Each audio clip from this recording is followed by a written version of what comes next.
Los parásitos como el Toxoplasma y la Giardia pueden estar presentes en los alimentos contaminados por heces animales o humanas. Los parásitos pueden causar enfermedades graves. Y para ahondar en el tema, en este último episodio de la temporada 6, contamos con la experiencia del doctor Ángel Arturo Escobedo Carbonell, especialista de primer y segundo grado en microbiología, máster en epidemiología, máster en periodismo, profesor auxiliar de la Universidad de Ciencias Médicas de La Habana. El ranking médico de expertos mundiales, Exterscape, sitúa al doctor Ángel Arturo en la primera posición en el mundo en giardiasis. Es jefe del Departamento de Epidemiología Hospitalaria del Instituto de Gastroenterología en la capital. Ha realizado indagaciones sobre el cuadro clínico, los factores de riesgo y los procesos diagnósticos y de búsqueda de tratamientos relacionados con la giardiasis en niños y adultos. Ha trabajado en el diseño de los mejores procedimientos que hoy sirven para el desarrollo de las guías internacionales de esta parasitosis intestinal. Posee la medalla Eduardo Gotuso, que otorga la Asociación Panamericana de Infectología al mérito científico en investigación en Latinoamérica. Editor asociado de la revista médica internacional British Medical Journal, Pediatrics Open. El experto cuenta con numerosas publicaciones científicas en revistas médicas internacionales de alto prestigio, así como capítulos de libros de textos nacionales y de otros países. Ángel Arturo Escobedo Carbonell, en Diálogos con la Comunidad.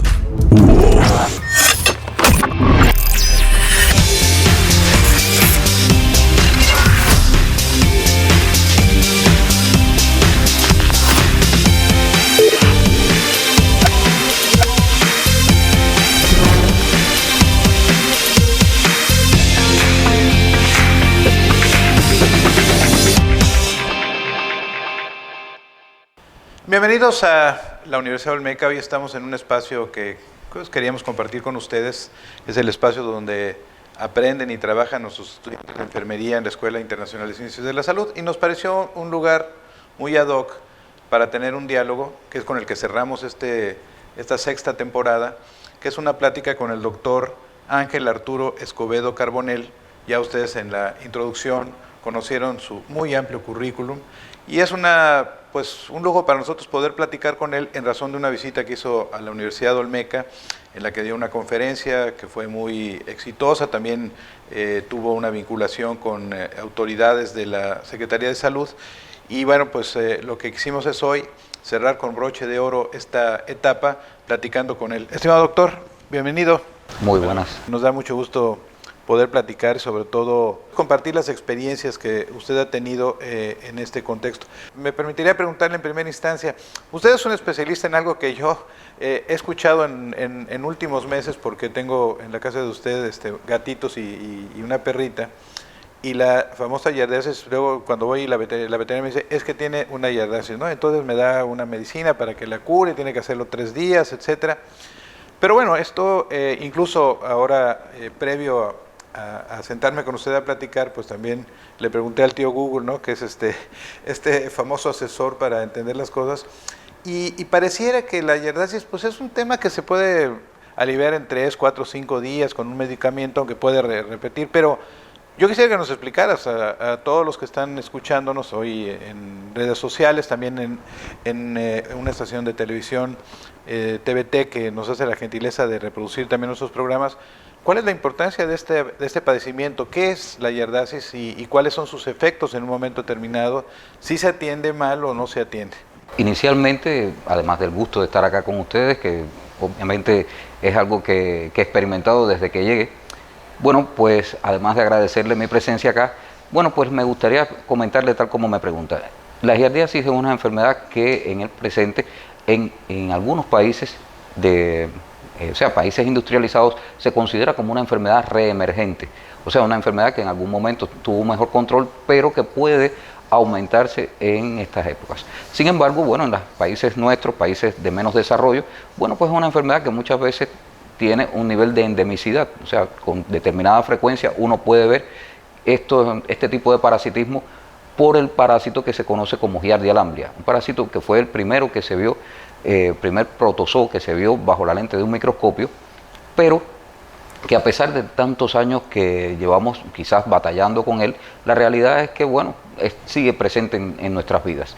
Este parásito genera algún que otro malestar, muchas veces puede pasar inadvertido, puede pasar asintomático, pero en muchas personas, especialmente en niños, especialmente en personas entre 30 y 40 años también, bueno, pues aparece acompañando a dolores abdominales, diarreas, vómitos, náuseas, o sea, un malestar general que implica que la persona, bueno, pierda hasta cierto punto de vista la calidad de vida en esos días.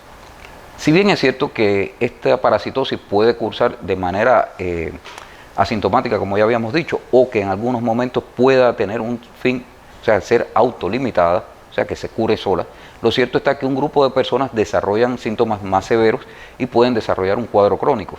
Y si esto también es cierto, se puede mencionar que estas personas pueden verse implicadas en cuadros en los que existan fallas terapéuticas, o sea que los fármacos con los que contamos en estos momentos, con los que tenemos a disposición, bueno, pues fallen, y hasta un 20% de las personas que se tratan por giardiasis suelen fallar porque no hay un medicamento que sea 100% eficaz. Ahora, ¿qué hace la giardiasis más interesante en el presente? Es precisamente el hecho de que se ha visto vinculada a cuadros de fatiga crónica, a síndrome de intestino irritable postinfeccioso, que en los niños ¿Eso es lo que conocemos como la colitis famosa? Lo que las personas llaman colon irritable o síndrome de intestino irritable. Sí. Son cuadros diferentes, o sea, del síndrome de intestino irritable, que en este caso es posterior a la infección por giardia. No quiere decir que sea el único que ha estado vinculado, hay otros parásitos que también se han vinculado, pero en el caso que nos ocupa en estos momentos, bueno, pues giardia se ha visto en esta situación. Incluso también se ha visto con dificultades cognitivas en los niños pequeños, en el aprendizaje especialmente, y más allá se ha visto, bueno, pues dificultades en el crecimiento y desarrollo. Por lo tanto, uno pues se va dando cuenta que eso que parecía un parasitismo banal, algo que uno dice, bueno, si la mayor parte de las personas se curan, incluso se pueden curar solas, pues eso no tendrá importancia. Pues se le ha visto que tiene importancia. Se le ha visto también que en estos momentos, o sea, en el presente, hay no solamente las personas que viven en un lugar de pocas condiciones, estoy hablando de dificultades económicas, estoy hablando de insalubridad, estoy hablando de dificultades en general de abastecimiento de agua o de consumo de alimentos mal elaborados o elaborados con deficiencias en la higiene, sino es que hay más allá.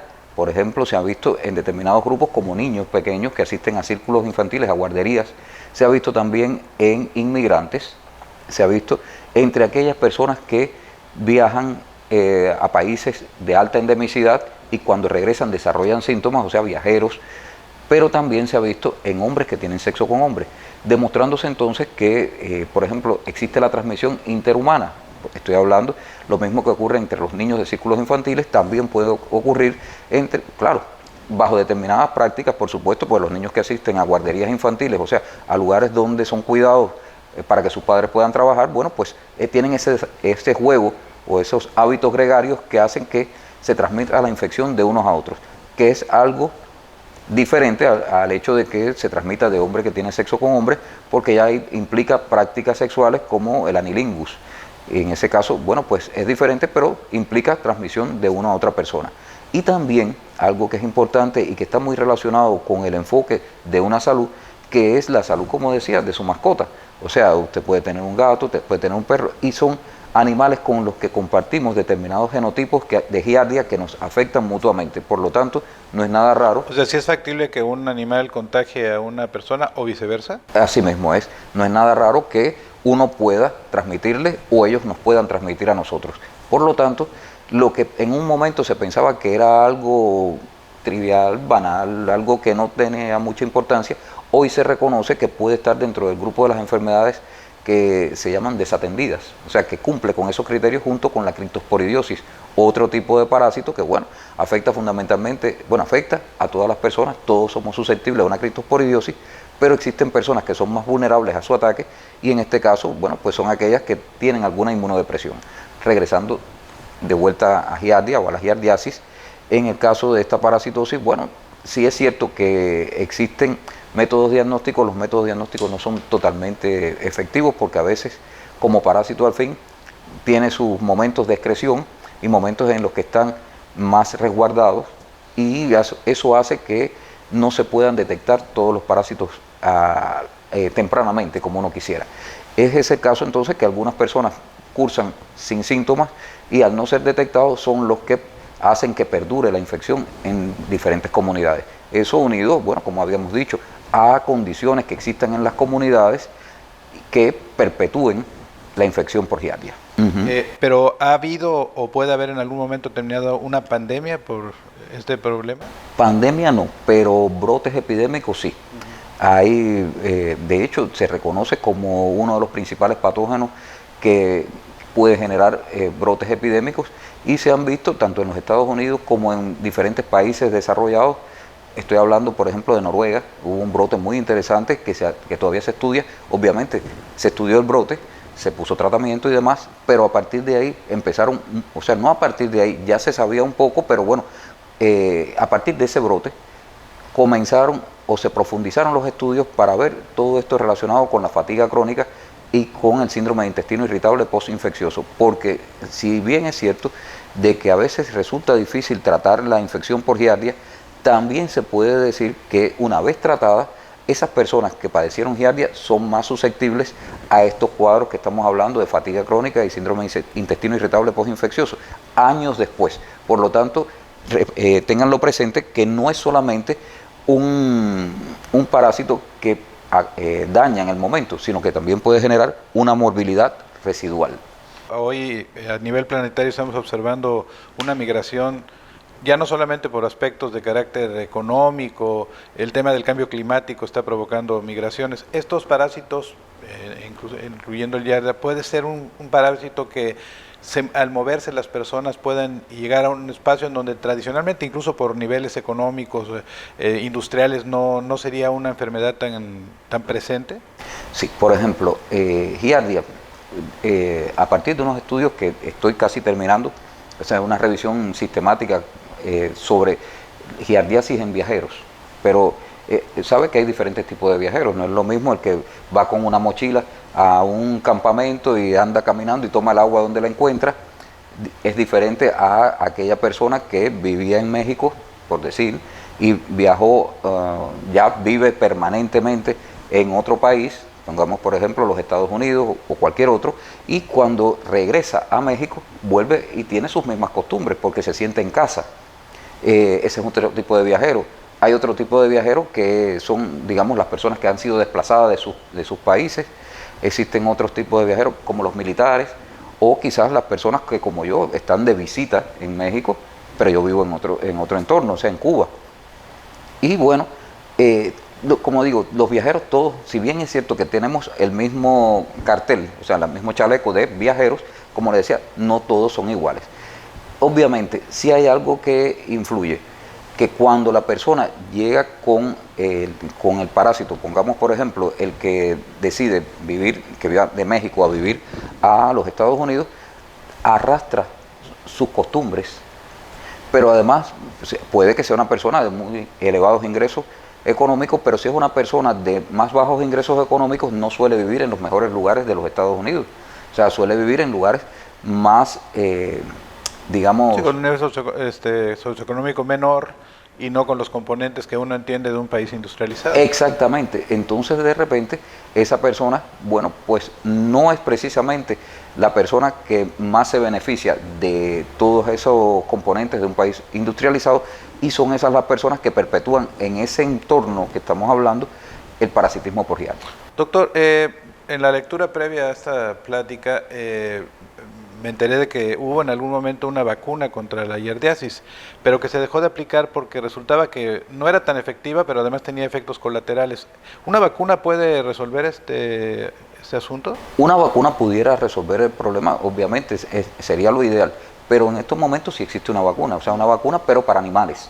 Sí. Y de alguna manera puede tener algún efecto en la salud humana. Si miramos bajo el enfoque de una salud, entendemos que si resolvemos el problema de la giardiasis en animales, especialmente en los animales domésticos, bueno, pues estamos garantizando que al menos esa fuente de infección no llegue, o sea, giardia no llega a partir de los animales a nosotros. Ya sería otra cosa, bueno, pues algo ideal, tener una vacuna para humanos, siempre sería mucho más cómodo. Pero en el presente, la posibilidad que nosotros tenemos de resolver el problema de la giardiasis está más vinculada a las acciones que podamos hacer desde el punto de vista preventivas, a las acciones que podamos hacer desde el punto de vista curativas, e incluso de cuando ya uno ha padecido una infección por giardia, bueno, pues tratar de controlar algunos factores adicionales para no tener este tipo de morbilidad residual que puede generarse.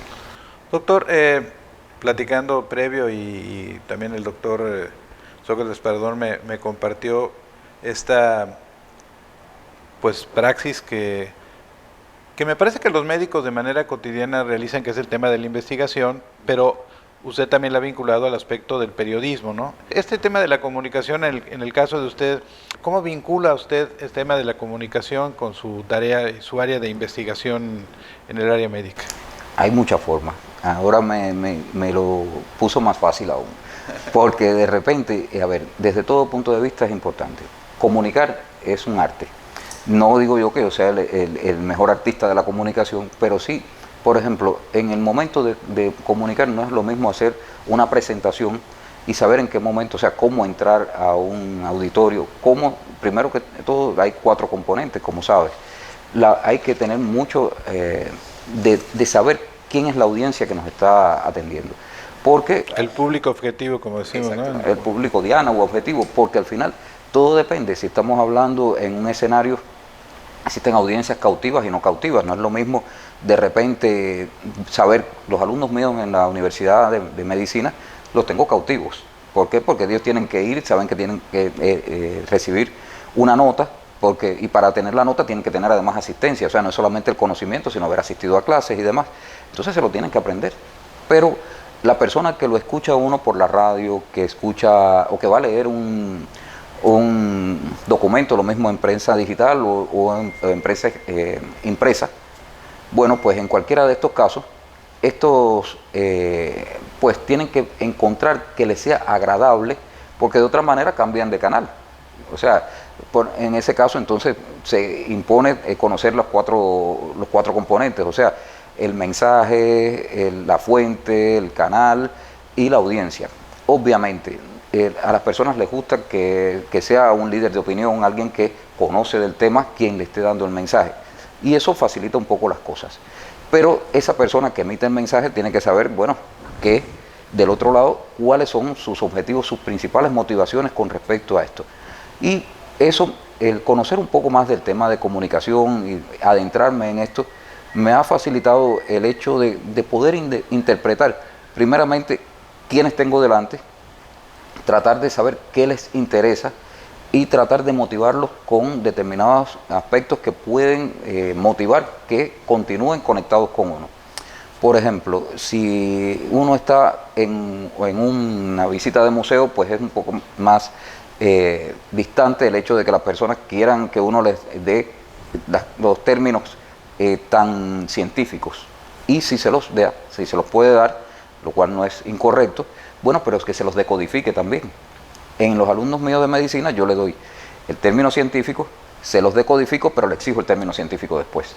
Al final es diferente, o sea que a mí me ha gustado porque me ha permitido no solamente moverme en el campo de la ciencia, sino también moverme en el campo de las personas que no tienen este conocimiento. Sí, que no es un honor para nosotros que 2 de nuestras revistas científicas tengan su colaboración y su revisión, además, que es importante porque los artículos que se publican en estas tienen una revisión de parte de personas como usted, ¿no? Hoy estamos en un vértice complejo porque cotidianamente vemos los beneficios que puede traer la inteligencia artificial y también los riesgos enormes, sobre todo en ese componente económico, ¿no? Ya vemos a los grandes empresarios, ¿no?, interesados en la difusión. Pero he tenido la oportunidad de leer ahora muy recientemente algunos temas en donde inteligencia artificial, por ejemplo, el otro día leía que se le había dado a inteligencia artificial el análisis de un análisis cardiográfico y a unos seres humanos comunes y corrientes, ¿no?, que tenían esa experiencia, y se los entregaron unos médicos, y los médicos, cuando lo revisaron sin saber realmente quién había hecho, decía: estos que me están entregando están muy bien porque me dan incluso elementos adicionales a los que yo históricamente he conocido. Y eso, bueno, destapa esta idea, ¿no? de que la inteligencia artificial puede subsanar. Hoy estamos, hace un momento, un estudiante que iba a participar en un evento, abogado, me decía, vamos a participar sobre el tema de la inteligencia artificial en el derecho. Y uno hace poco tiempo decía, inteligencia artificial para el abogado, si el abogado lo que tiene que es que memorizar el Código Penal, la Constitución y todo para defender.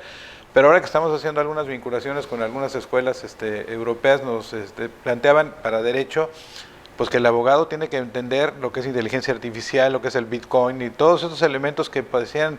Entonces, ese tema de la inteligencia artificial en el contexto médico es un riesgo, es un esquema disruptivo. ¿Cómo lo enfrentaríamos, doctor? A ver, yo siempre he evaluado que lo nuevo no hay por qué temer. Quizás haciendo la analogía que de repente dicen, bueno, pero ¿cómo es posible que me va a hablar de una, o sea, me va a hablar de una cosa y me está hablando de otra? ¿Cómo vería? Y le hago la pregunta entonces en ese caso. ¿Cómo ve si le gusta la música? Claro. Mira, no, puede que no es obligatorio. ¿Le gusta el reggaetón? No. No. Y en ese caso yo le digo, yo miro las cosas, tengo muchas personas así, que en esa misma situación, que me dicen que no le gusta el reggaetón. Y me cuestionan que me guste a mí. Y la respuesta yo le digo, mira, cuando en su momento el vals empezó, era mal visto. Y sin embargo ahora en su momento se convirtió de élite. Después, por ejemplo, ya voy a llevar esto hacia Cuba. Cuando empezó el son, que hoy, bueno, se reconoce como parte de todo el movimiento. Patrimonio cultural. Exactamente. Y que derivó en salsa y demás, que tanto bailamos, de repente. El son era mal visto. O sea, y el así, tango argentino, ¿no? El tango argentino. O sea, y como eso yo siempre pienso, vamos entonces de regreso a la pregunta, porque no la voy a dejar de responder, y es precisamente lo nuevo siempre uno le puede hacer un poco de rechazo. Y a veces piensa, no, porque lo habitual, lo tradicional, lo correcto, o sea, uno va al esquema, a la zona de confort que tenemos nosotros. No, todo lo nuevo que llegue hay que evaluarlo. Se puede integrar, quizás no es todo lo que se va a poner, ni es todo de lo que se ponga lo que va a trascender, pero está claro que sí, tiene utilidad, y esa utilidad vale en la medicina como vale en cualquier disciplina. O sea que yo no veo mal la inteligencia artificial, ¿sabes? En un programa recientemente que me invitaron de radio allá en Cuba, me hacen la pregunta con respecto al libro, que si el libro impreso iba a desaparecer. Yo digo, nada desaparece, nada desaparece. En un momento las personas se reunían y hacían una fiesta, otro día a alguien se le ocurrió reunir a esas mismas personas, poner unas gradas y de repente se convirtió en un circo romano. Más adelante alguien cerró el circo y se convirtió en el teatro. Más adelante se pudo grabar y se convirtió en película, y en estos momentos tenemos, y bueno, en película, y estoy hablando de cine, ¿no? En estos momentos existe la posibilidad de ver la película, bueno, antes en el televisor, ya está en el teléfono, y vamos a mirar, algunas de estas previas han desaparecido, ninguna, o sea, todas están presentes, lo que hay es que ver el momento en que estamos. A veces las personas, y hablando de otra cosa, se me quejan de los alumnos, que los alumnos están difíciles, y yo digo, yo recuerdo que mis compañeros eran así mismo de difíciles, que son otras las situaciones, que hoy, por ejemplo, en un aula hay muchachos que abren el celular cuando uno está hablando y uno dice, bueno, ¿por qué si en vez de atender? Pero son otras, o sea, son otras las cosas, los distractores, digamos, o las cosas que cambian un poco, pero el alumno siempre es igual y siempre el alumno es motivable. Y regresando de nuevo a la inteligencia artificial, es así. Lo que hay es que tratar de utilizar de cada cosa que aparezca lo positivo. Si eso perdura o no, ya se verá. Y ese tema, porque además ustedes en Cuba tienen una larga experiencia y es lo que ha permitido en muchos momentos, incluso ahora con el tema de la pandemia por COVID-19, enfrentar una circunstancia en razón de esa presencia permanente del médico, de una enfermera que está vigilando, ¿no? Que está previendo, que está anticipando de alguna manera lo que puede en un momento determinado ser un factor de riesgo sanitario o de enfermedades. Sí, a ver, nosotros tenemos una formación mucho más hacia lo preventivo. Por supuesto, lo curativo se impone. No se puede desatender ninguna de las dos cosas. Yo pudiera decirle, a veces es importante hacer un buen hospital, que esté bien equipado, porque ya nosotros tenemos una edad. hay personas que van delante de nosotros en la edad y hay personas que van un poco más atrás, pero que ya han vivido y han sido sometidos a un número de riesgos. Por ejemplo, cuando uno come más alimentos con grasa animal, que a lo mejor no ha hecho la cantidad de ejercicio suficiente o su vida no ha incorporado estilos de vida saludables, obviamente estas personas van a tener, pues otras molestias, para no empezar a enumerar, por ejemplo, placas de ateroma, dolores articulares y demás.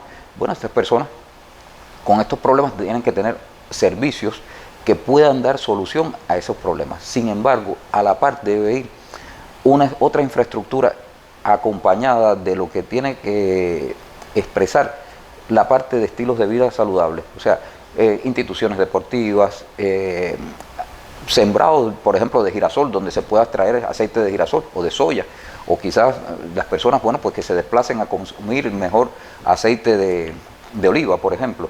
O sea, más frutas, más alimentos sanos que permita que las personas lleven con conocimiento, obviamente, porque de nada vale sembrarle todo eso, ponerlo en el mercado si no lo compran, o sea, que estén disponibles y accesibles también.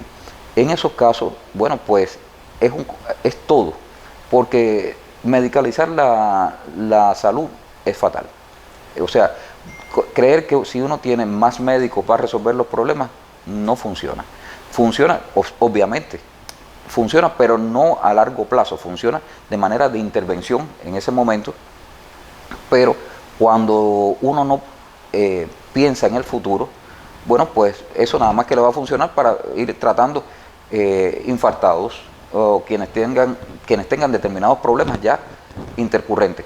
Si lo que estamos hablando es de promoción, en ese caso el plan, por ejemplo, de tener un médico en la comunidad con una enfermera, un equipo básico de trabajo que tenga también la asesoría de, por ejemplo, de psicólogos, de médicos internistas, de especialistas en pediatría, ginecostetras. Bueno, todo esto va a ayudar a que ese médico, bueno, inicialmente se ocupe de lo que es la promoción de salud, pero también puede ocuparse de la prevención de los riesgos. O sea, puede ser ese médico que observe.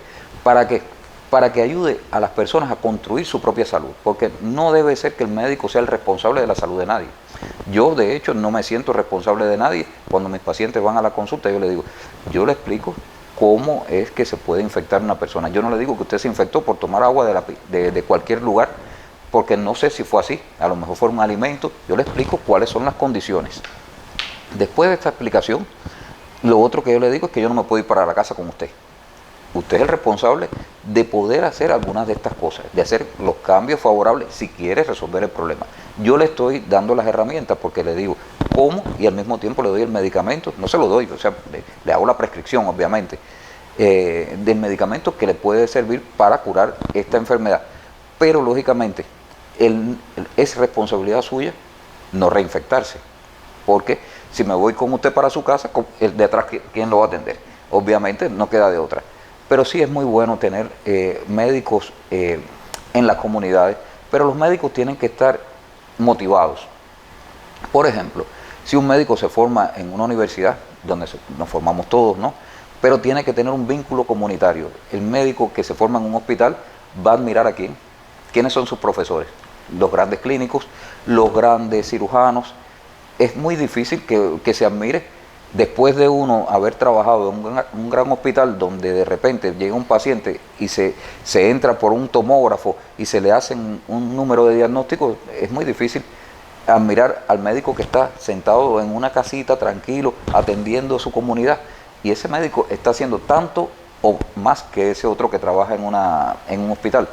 No le resto importancia a nadie, no me gusta que nadie vaya a pensar que considero que el trabajo de alguien es menos o es más, pero piénselo para que se dé cuenta. ¿Qué rápido puede hacerse un diagnóstico cuando una persona viene con un dolor abdominal en fosa ilíaca derecha? En ese caso, de repente fiebre, vómitos, dolor en esa zona, y uno dice, puede ser una apendicitis. Se hacen las pruebas, se diagnostica, pero qué difícil es para el médico que lo ve por primera vez, que el paciente viene con un cuadro muy vago, que no dice mucho, que tiene quizás un poco de náusea, un dolor en epigastrio, pero no se define totalmente. Entonces es más fácil hacer el diagnóstico con todas las características que dice el libro de texto de medicina interna que hacer el diagnóstico con cuadros monosintomáticos, o sea, con un síntoma o dos. Lógicamente, ¿quién le da seguimiento? Su médico general. Entonces, ese médico general que ve a una persona que, por ejemplo, tiene una mancha en la piel y es capaz de pensar, o sea, de anticiparse hasta qué punto esa mancha pudiera estar relacionada con una enfermedad de Hansen o lepra, y le mide le busca la sensibilidad a esa mancha, y ahí diagnostica tempranamente con esa mancha, y ese paciente se diagnostica y al mismo tiempo se pone tratamiento y se hace el control de foco, o sea que se le pone tratamiento a los contactos y demás. Lo mismo si ese médico cuando llega y es una mujer que está en edad fértil, le propone hacerle una prueba citológica, o sea, la prueba de Papa Nicolau, y puede identificar si hay algún tipo de células malignas para proponerle algún tratamiento temprano y no esperar a que esa mujer desarrolle un cáncer de cuello. Es muy fácil cuando ya esa mujer llega a un hospital ginecobstétrico que ya tiene sangramientos intermenstruales, que tiene problemas, que tiene dolores, que tiene quizás una metástasis, ser ese gran clínico, obviamente es un ginecólogo, pero bueno, hace clínica. Ese gran médico que de repente dice, tienes este diagnóstico. Así, eso es fácil. O sea, no niego y vuelvo a decir, todo tiene importancia, pero la prevención tiene importancia y la promoción de salud. Por ejemplo, al decirle a las muchachitas jóvenes, protéjase, utilice el condón. El papiloma puede pasar, no es solamente el VIH.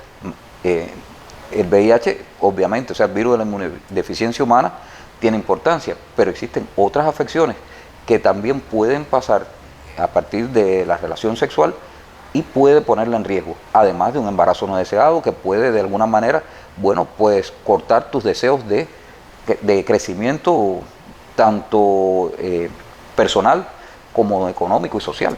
Hoy tenemos ya un tema, tenemos un envejecimiento de la población, en Europa obviamente empezó antes, ¿no? Por lógica, pero ¿hacia dónde debemos de movernos en el tema de esta posibilidad de un aumento de la longevidad? Porque hoy se habla precisamente, ¿no?, de que los seres humanos podemos llegar ya no a los 70, 75 años, que es hoy el promedio más o menos mundial, sino escalar incluso y llegar a cercanos a los 100 años, ¿no? ¿Cómo puede ser un ser humano en ese contexto cuando hay una serie de elementos que en nuestra forma de ser, de movimiento, etcétera, se van deteriorando? ¿Cómo podemos evitar la pérdida de salud? ¿O cómo podemos llegar a ese esquema con una salud que nos permita vivir de manera digna? Yo le voy a decir mi criterio, porque quizás, bueno, existan múltiples criterios que tengan las personas. Le puedo comentar, por ejemplo, que todo parte del mismo principio que habíamos hablado. No podemos pensar, por ejemplo, me recuerdo mis profesores de epidemiología, mis profesores de salud pública en general, a lo que yo era alumno ayudante, dicho sea de paso, y comentábamos, o sea, me explicaba, nosotros allá en Cuba tenemos un programa que es, bueno, del adulto mayor, y el adulto mayor para que estudie, y el adulto mayor para que haga, y mis profesores a veces decían, todo eso está bien, pero ustedes creen, era como pregunta, ¿no? ¿Ustedes creen que eso sea exactamente bueno para ellos? Sí lo es, pero no es solo bueno para ellos, es bueno para que lo incorpore el que viene atrás. Y ahora vamos a la respuesta de lo que me dice. Mi pensamiento va de que para poder llegar a esa etapa que estamos hablando, de que el ser humano pueda llegar a mucha mayor cantidad de años de vida, debe estarse cuidando desde los inicios. O sea, desde que está, cuando se hace la consulta esta preconcepcional, que una pareja decide que, quizás esta es una consulta que no se da mucho, digo yo, porque muchas veces, bueno, la pareja tiene relaciones y un día se entera que la muchacha que está en estado y entonces definen si van a estar, si van a tenerlo, si van a consolidarse como pareja. Pero muchas otras parejas también existe la posibilidad de que conversen previamente, de que quieran concebir y en ese momento es conveniente ir a una consulta y saber quién es usted, quién es su pareja, qué condiciones tienen, no solo económicas, estoy hablando de condiciones desde el punto de vista de salud, y cómo pueden robustecerse para que ese niño nazca sano. Ya esa es una primera parte. Las consultas prenatales ayudan también, porque al controlar de que la madre no tenga infecciones, que la madre no tenga, o sea, que consuma determinados suplementos como ácido fólico, hierro, para no tener una anemia, para que ese niño no sufra. Bueno, pues todo eso hace un bien para eso. Cuando hablamos de la alimentación en el niño recién nacido, la lactancia materna importa también, porque es una forma, casi que es la primera vacuna, ese calostro que se le da al niño y todo lo que viene detrás de la lactancia que se puede prolongar en el tiempo, más que darle otros tipos de leche. A partir de ahí, como se le van introduciendo los alimentos, dónde se lleva el niño, o sea, las posibilidades de que el niño aprenda a tener una vida sana, a escoger o a seleccionar alimentos de mejor calidad. A ver, la calidad depende, porque una calidad depende de, uno dice está limpio, está bonito, eso tiene calidad, pero estoy hablando de mayor calidad nutricional, digámosle así. Y eso hace que las personas, bueno, pues no vivan con obesidad, incluso teniendo el antecedente familiar, personas diabéticas que genéticamente pueden desarrollar una diabetes. Si esas personas, bueno, han tenido el consejo, pues es más fácil de que no lleguen a desarrollarla, y si la desarrollan, bueno, estén en mejores condiciones. No es lo mismo una persona obesa que puede desarrollar la diabetes mucho más fácil en momentos de la vida. Pero también veamos, si una persona la desarrolla, pues la pueda controlar, igual que se puede controlar una hipertensión. O sea, todo esto hace que cuando las personas llevan una vida mucho más sana, pues puedan llegar a esa longevidad en una mejor calidad de vida y puedan no ser, digamos, las personas enfermas o discapacitadas que uno pudiera esperar. Yo a veces comento, un poco alejado, porque a veces uno habla, pero bueno, también aquí hay una facultad de estomatología, odontología, y entonces puede ser pertinente. A veces las personas nos imaginamos, bueno, una persona añosa, una persona vieja, bueno, una persona sin dientes. Yo digo, los dientes no hay por qué perderlos. Los dientes, si uno los cuida, pero por ejemplo, si uno está comiendo azúcar constantemente y no se cepilla los dientes, si uno no se prepara con el hilo dental de hacer todo lo que tiene que hacer, si no se da masaje en la boca, si no se hace el autoexamen bucal para verlo, y cuando tiene alguna lesión que le inspira recelo, ir a su médico y consultarlo, obviamente usted puede tener entonces enfermedades que lo van a llevar a acortar ese largo periodo de la vida que se espera para nosotros. Lógicamente, nosotros no vamos a vivir todo lo que pudieran vivir quienes vienen detrás, pero también a nuestras edades es conveniente hacer determinadas prácticas, porque nunca es tarde para dejar de fumar, por ejemplo, digo yo. O sea, lo ideal es no iniciarse, pero si bien es cierto que una persona ya se inició, bueno, si se sensibiliza y sabe que el tabaquismo es una adicción que mata, que está vinculada al cáncer, bueno, a muchos tipos de cáncer, especialmente al cáncer de pulmón, pero vamos a pensar a otras tantas también, bueno, pues nunca es tarde dejar el tabaquismo, nunca es tarde para moderar el consumo de alcohol, nunca es tarde para comenzar a hacer o incluirse en un programa de ejercicios físicos o en una alimentación sana, porque al final la persona obesa, por citar uno, no solamente tiene el riesgo de diabetes, también sus huesos están cargando, o sea, los huesos de la rodilla y las piernas en general, están cargando una estructura que muchas veces no pueden hacerle frente.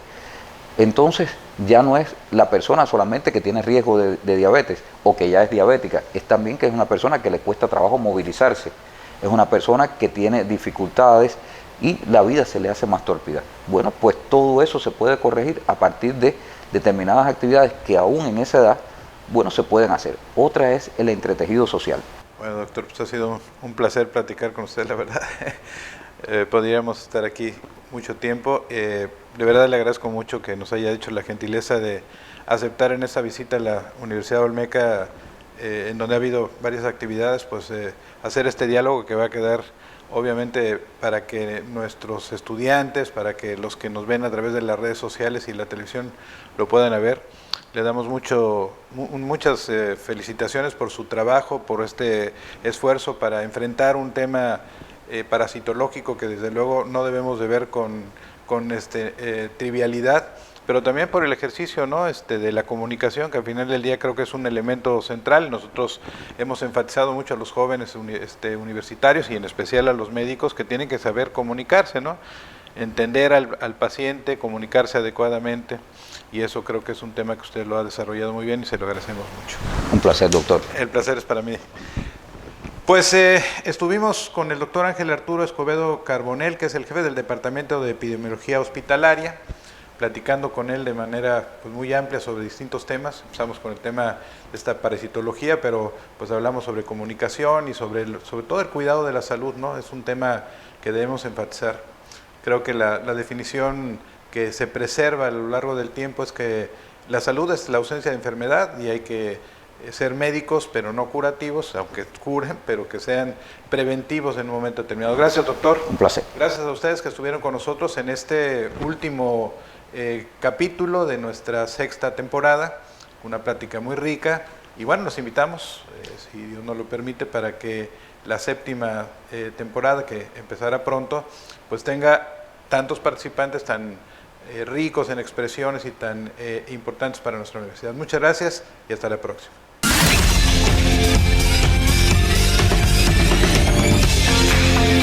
Universidad Olmeca. Raíz de sabiduría.